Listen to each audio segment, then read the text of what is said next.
McKinley's the only U.S. president to also have been president of the YMCA.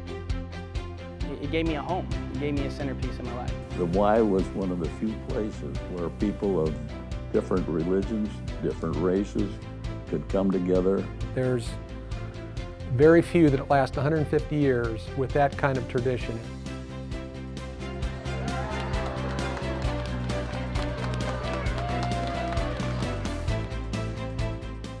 Canton, Ohio, 1866.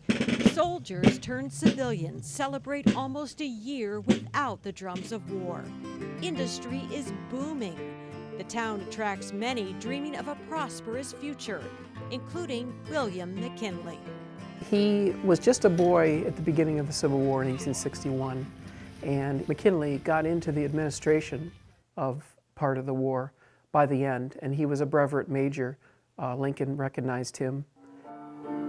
In contrast to the bright prospects of McKinley, many young people in Stark County see a dim future. There were so many saloons and so many chances for, a youth to be misguided. A solution is found with the Young Men's Christian Association. Ministers organized the first Y meeting at the Old Methodist Church in Canton in April of 1866. A number of community leaders saw the need for healthy alternatives. The Y's early activities include Bible studies, a lecture series, and founding Canton's first public library. At a YMCA debate in 1867, newly arrived attorney William McKinley argues in favor of women acquiring the right to vote. He captivates the audience. The next year, he is elected president of the Y at the age of 25.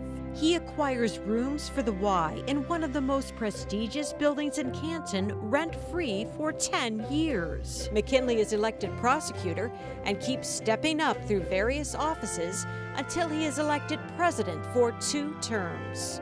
On New Year's Day, he invites whoever wants to come to the White House in Washington, D.C., and he ends up shaking hands with thousands and thousands. I can't help but feel that he's thinking back to Canton, Ohio, because that's his love, that's his adoptive home, and the YMCA, where he got his start.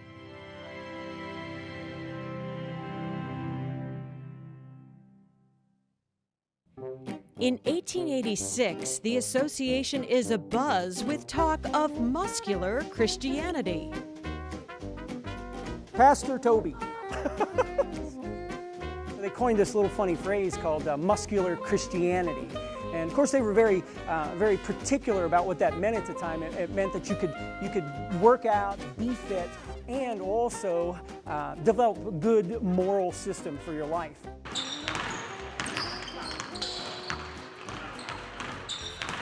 The Y was never meant to be a church, but it espoused Christian principles, and those things still exist today. The 3 sides of the triangle were to help people grow in spirit, mind, and body, and spirit was always at the top. Programs and clubs unimaginable to us today flourished in the late 1800s and early 20th century.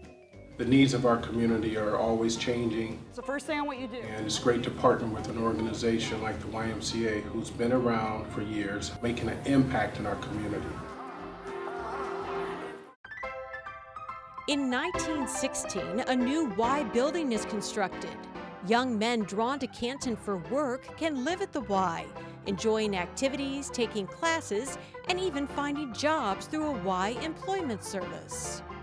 The Young Men's Christian Association, that was a prime spot for him to go. You can crawl in bed when you're good and tired after working all day, and he had a good spot to get your shower and all. There was an incentive that there was a better times ahead looking at where he's living.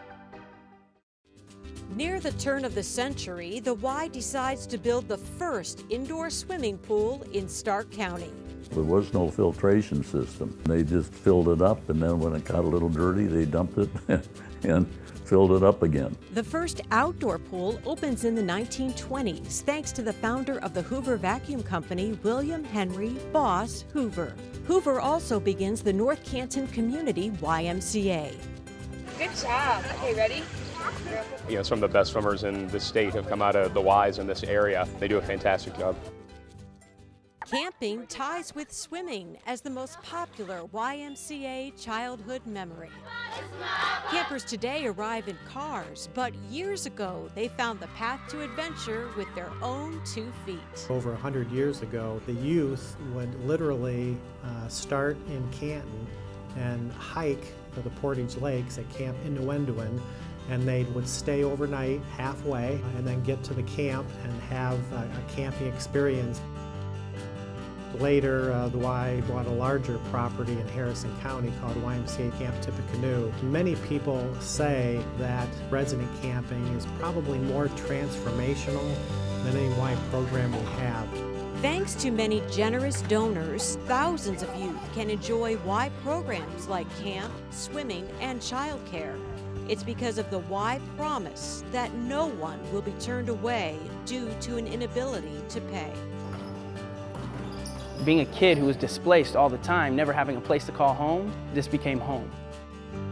Different people all the time would step in, make sure I had my head on straight. I know that I couldn't do what I do without the Y.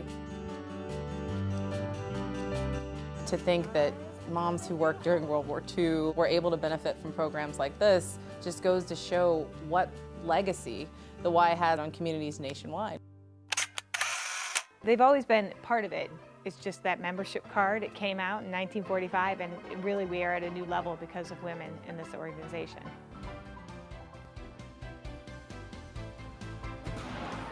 Probably when I'm old and 80 and sitting in a rocking chair, I'll be remembering things from the YMCA. Don't change the vision and keep allowing folks like myself to come on through with a scholarship and watch what happens to the world.